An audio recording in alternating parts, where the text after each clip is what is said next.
Every time I get a more expensive IEM, it seems like as we go up in price, the set just becomes way more specific, like way more tailored fit for a person, which can be bad if you don't really know your person and your preferences, where it's either a 50-50 on liking it or just completely just hating on that thing. But there are safe options, and one of those are going to be the Ziigaat Arete 2. This costs $280, and over time, regardless of the expensive price tag that they are offered in, I actually had way more nitpicks rather than proper full-on bad things to say about them. But that impression came later, since despite this being sent to me by Linsol, I actually expressed a lot of dismay for them at my stream, like when I was unboxing them, and generally my initial impressions are simply, well, it's bad, starting with the physical side of things. Now, this was an immediate downer from the 2000s looking font right over there onwards to the actual build that looks and feels like plastic despite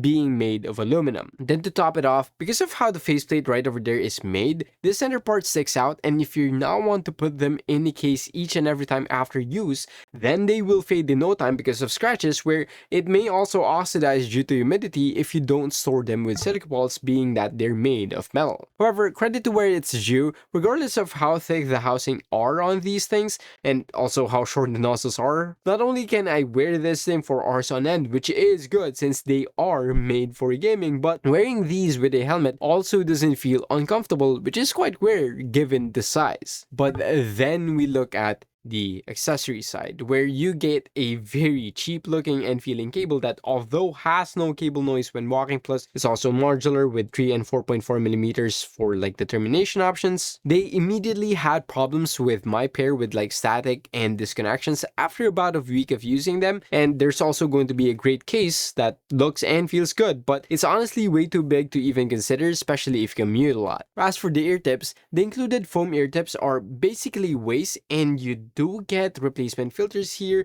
plus 2 sets of liquid silicone ear tips, but they're honestly just 2 sets of the same thing in different colors, which doesn't really add a whole lot of value to you as the user. So why not get something that offers and gives a lot of value? To your back. This is the Musso R03 sit stand desk, and for $100 or roughly around 6,000 pesos, you can get it in black, white, or brown with 2 options for the length, where I have the 120cm version here at the back. To add to that, there's also 3 programmable buttons to save 3 different height settings, and despite the more affordable cost that they're offered at, you also get accessories like these with the headphone holder that you can screw down the actual table, plus a water bottle holder. So hey, with a price tag like that and confidence like this, I think it's worth the look. So go ahead and check the first link in the description. Use code LesModio5 if you choose to get one of these for an additional 5% off your order. And now we talk about the tuning. Ziigaat Arete 2 has a U-shaped tuning with a single dynamic driver plus 4 balanced armature drivers per housing, where the dynamic driver here acts like a subwoofer for the bass, so the lower frequencies are well separated, while there's 2 notes BA drivers for the mid-range, plus an additional like another 2 notes BA drivers for the treble to air, which acts like tweeters, and along with the tuning plus the crossover points being practically unnoticeable, results in a well separated yet fun sounding set. Then when we talk about competitive gaming like esports titles in either Valorant or Rainbow Six Siege, it honestly feels like I'm playing as my character here, because oh, there's a sound at like this specific direction, just point and shoot. Oh, I hear somebody who's about to run out above me, and like they're just probably waiting and so on. Yeah, just bring it. I'm expecting you. Like, these work so well with the sound engine of either of those 2 tiles that any sound cue from pretty much any direction at any elevation is going to be pinpoint accurate. However, I think that anybody who plays competitive games will know that directionality wouldn't really matter if you can't even tell apart like different sound cues, and if all of these minor nuances go ahead and like get mumbled in, like blend in. And to that, I'm happy to say that within the 2 months of constantly using these for FPS games, they absolutely deliver, since separation wise, everything is well separated that even while entering with a lot of like comms going on and like abilities going off simultaneously, I know exactly, and I will know exactly where my enemies are at the moment they make a sound. Then as for the detail retrieval aspect, I think R6 is the best way to test this like criteria, where even while there's a lot of things going on, I find that the slightest like turns, change in position, like, or even just people scoping in and out of their guns are immediately noticeable on these, which makes for a subjectively precise yet fun gaming experience. However, something I don't quite like with the Arete 2 is going to be one, how it sounds like when you're shooting, where using the Vandal or the Op as an example here from like Valorant, the Vandal sounds somehow thin and grainy, but the Op sounds extra heavy and hefty, with the addition of me also somehow being easily startled in games like R6, especially in the intro, which is due to the sub bass being very heavy, plus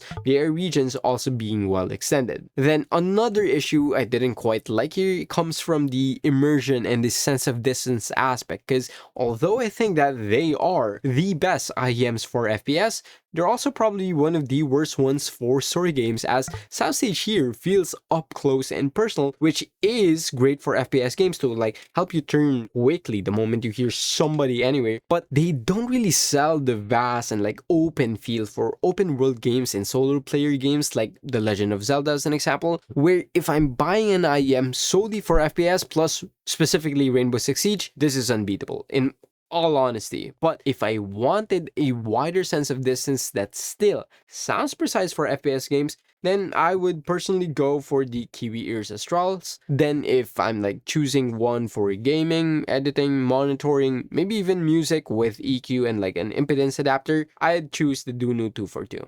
Moving on, talking about bass specifically, the Arete 2 provides a good sub-bass extension for that rumbly bass you feel, which goes up even more due to the bass switch right over there. Then it also has a lot of mid-bass for that punchy and like fun sound. Not to mention, because of the dip at lower mids on this thing, plus the implementation of the dynamic driver in accordance with all of the other drivers, it cuts back on the potential muddiness or the bloated feel despite being really bassy. As for the treble response of the Arete 2, there's practically no harsh or like peaky sound here, where I think this will be safe sounding for a lot of folks without losing out on the perceived clarity thanks to that well-extended treble, which translates well into my listening impressions, where, subjectively speaking, the Arete 2 does well in pretty much everything across all of the genres I listen to, where if I want to listen to some bass-heavy music, it's going to have the thump without the mud on pretty much everything from Kendrick Lamar's Backstreet Freestyle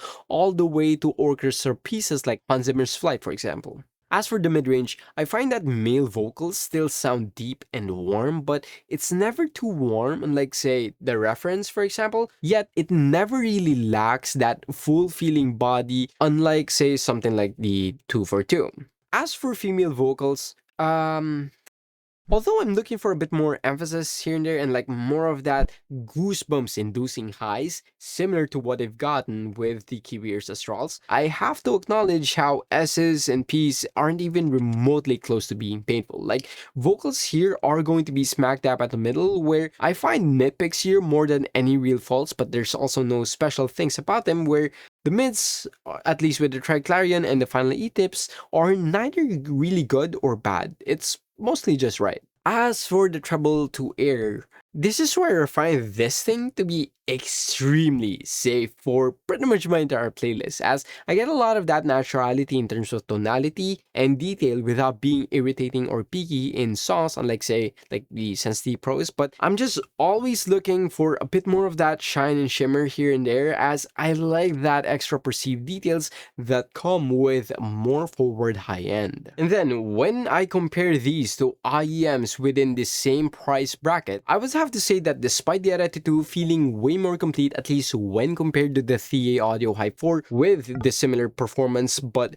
like more perceived details for the Arete side, I find it to be somewhat lacking versus the Astrals, where I'd argue that the Astrals actually have the vocal and treble emphasis that I'm looking for with the Arete, which can be good or bad depending on what your actual personal preference is. But the general consensus for me here is that these doesn't really pick and choose what genre it plays well with, but all problems here can easily be addressed and solved by EQ. Now, because these also have a 104 decibel sensitivity plus 24 ohms of impedance, you can essentially get the most out of these even if it's just directly connected to your audio jack, which, well, it helps a lot with headroom for EQ, plus turning the volume up or down on the Arete doesn't really result in any weird changes in tuning, so it ultimately goes down to preference at the end of the day, where I think the biggest factor that you should really consider here is, are you that serious about gaming? Because if not, it's a very expensive IEM that's still really good under the context of it's safe and it's bassy, especially with the bass switch, but there's a lot of other options like the T-Pros or like the Astrals, which could be way more interesting for your own taste in music. Then if you're like me and you edit videos or you monitor yourself while speaking, it's not going to be as good as like IEMs made for those like the 242 or the reference, as these are more for fun and games rather than serious work. Then if you want a wider sense of soundstage in an IEM form factor plus a more forward upper mids while retaining like a good imaging performance for FPS titles, then I'd look into the Kiwi Astrals or the Moondrop Blessing 3 right over there. However, like what I've said in my previous video,